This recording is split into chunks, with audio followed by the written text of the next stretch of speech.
വളരെ ടേസ്റ്റി ആയിട്ട് നമുക്ക് ഉണ്ടാക്കാൻ പറ്റുന്ന ഒരു റെസിപ്പിയാണിത്. അപ്പോൾ അത് നമുക്ക് എങ്ങനെ ഉണ്ടാക്കാമെന്ന് നോക്കാം. ആദ്യം ഒരു കുക്കറിലേക്ക് നമുക്ക് 1/2 കിലോ മട്ടനാണ് ഞാൻ എടുത്തിട്ടുള്ളത്. ഈ മട്ടൻ പീസുകൾ നമ്മൾ കുക്കറിലേക്ക് ഇട്ട് കൊടുക്കാം.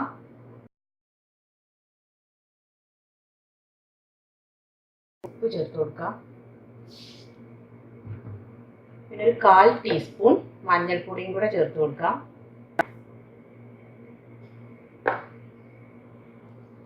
ഇത് 1/4 കപ്പ് വെള്ളം കൂടെ ഒഴിച്ച് നന്നായിട്ടൊന്ന് മിക്സ് ചെയ്തതിന് ശേഷം നമുക്കിത് നന്നായിട്ടൊന്ന് വേവിച്ചെടുക്കണം.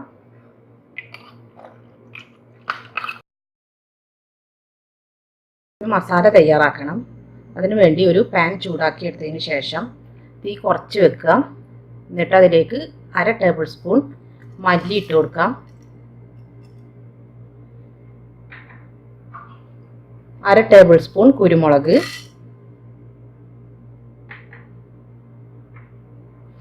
ഒരു 1/4 ടീസ്പൂൺ ഉലുവ,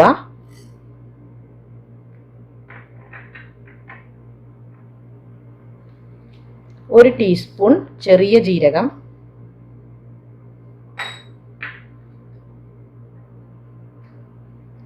പിന്നെ ഒരു 4 ഗ്രാമ്പു, 2 പട്ട ചെറിയ പീസായി കട്ട് ചെയ്തെടുത്തത്, തക്കോലം, പിന്നെ 2 ഏലക്കായ.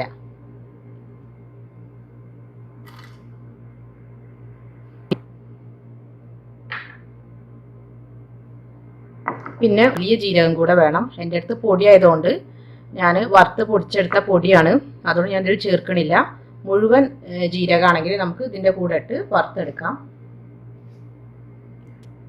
പിന്നെ 2 ചില്ലി, ഡ്രൈഡ് ചില്ലി നന്നായിട്ടൊന്ന് വറുത്തെടുക്കണം.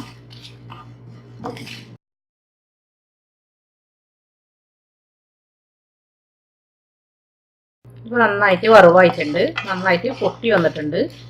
ഇത് ചൂടാറിയതിന് ശേഷം നമുക്കിത് പൊടിച്ചെടുക്കണം. ഇപ്പോൾ ഞാൻ മസാല നന്നായിട്ട് പൊടിച്ചെടുത്തിട്ടുണ്ട്. നമുക്കിതിലേക്ക് ഒരു കഷ്ണം ഇഞ്ചി ഇട്ട് കൊടുക്കാം.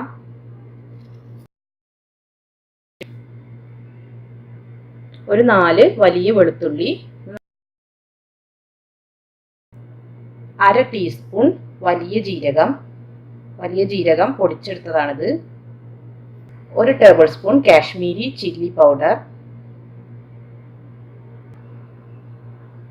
ഒരു ചെറുനാരങ്ങയുടെ നീര്, പിന്നെ 2 ടേബിൾ സ്പൂൺ തൈര്.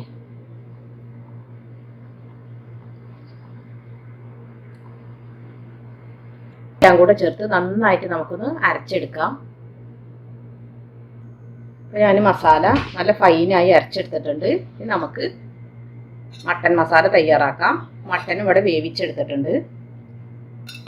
പാൻ സ്റ്റൗവിൽ വെച്ച് ചൂടാക്കി എടുത്തിട്ടുണ്ട്. ഇനി ഇതിലേക്ക് നമുക്ക് ഒരു 3 ടേബിൾ സ്പൂൺ വെളിച്ചെണ്ണ ഒഴിച്ചു കൊടുക്കാം.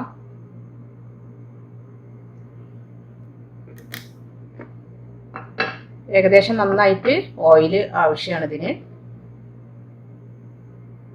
ഓയിലിലേക്ക് നമ്മൾ അരച്ച് വെച്ച മസാല ഇട്ട് കൊടുക്കാം.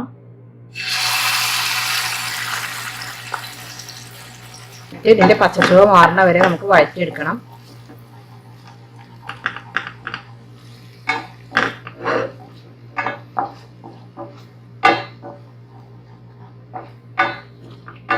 ഇതിലേക്ക് നമുക്ക് അല്പം ഉപ്പിട്ട് കൊടുക്കാം.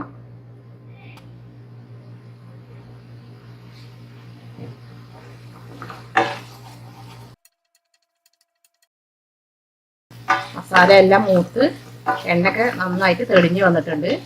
ഇനി നമുക്കിതിലേക്ക് മട്ടൻ്റെ പീസസ് ഇട്ട് കൊടുക്കാം.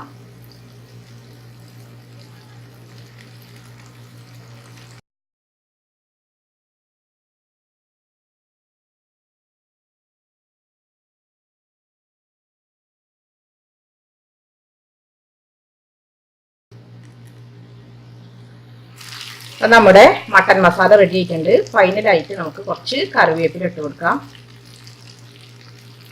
ഇത് നന്നായി ഇളക്കിയെടുത്തതിന് ശേഷം നമുക്ക് സ്റ്റൗ ഓഫ് ചെയ്യാം. നല്ല കുറച്ച് സ്പൈസി ആയിട്ടുള്ള നമ്മുടെ മട്ടൻ മസാല ഇവിടെ റെഡിയായി. നമുക്കിത് വിളമ്പുന്ന ഒരു പാത്രത്തിലേക്ക് മാറ്റാം.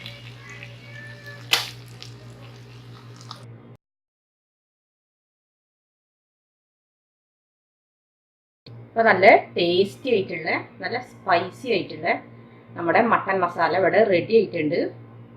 നല്ലൊരു റെസിപ്പിയാണ്, നല്ല ടേസ്റ്റി ആയിട്ടുള്ള ഒരു റെസിപ്പിയാണിത്.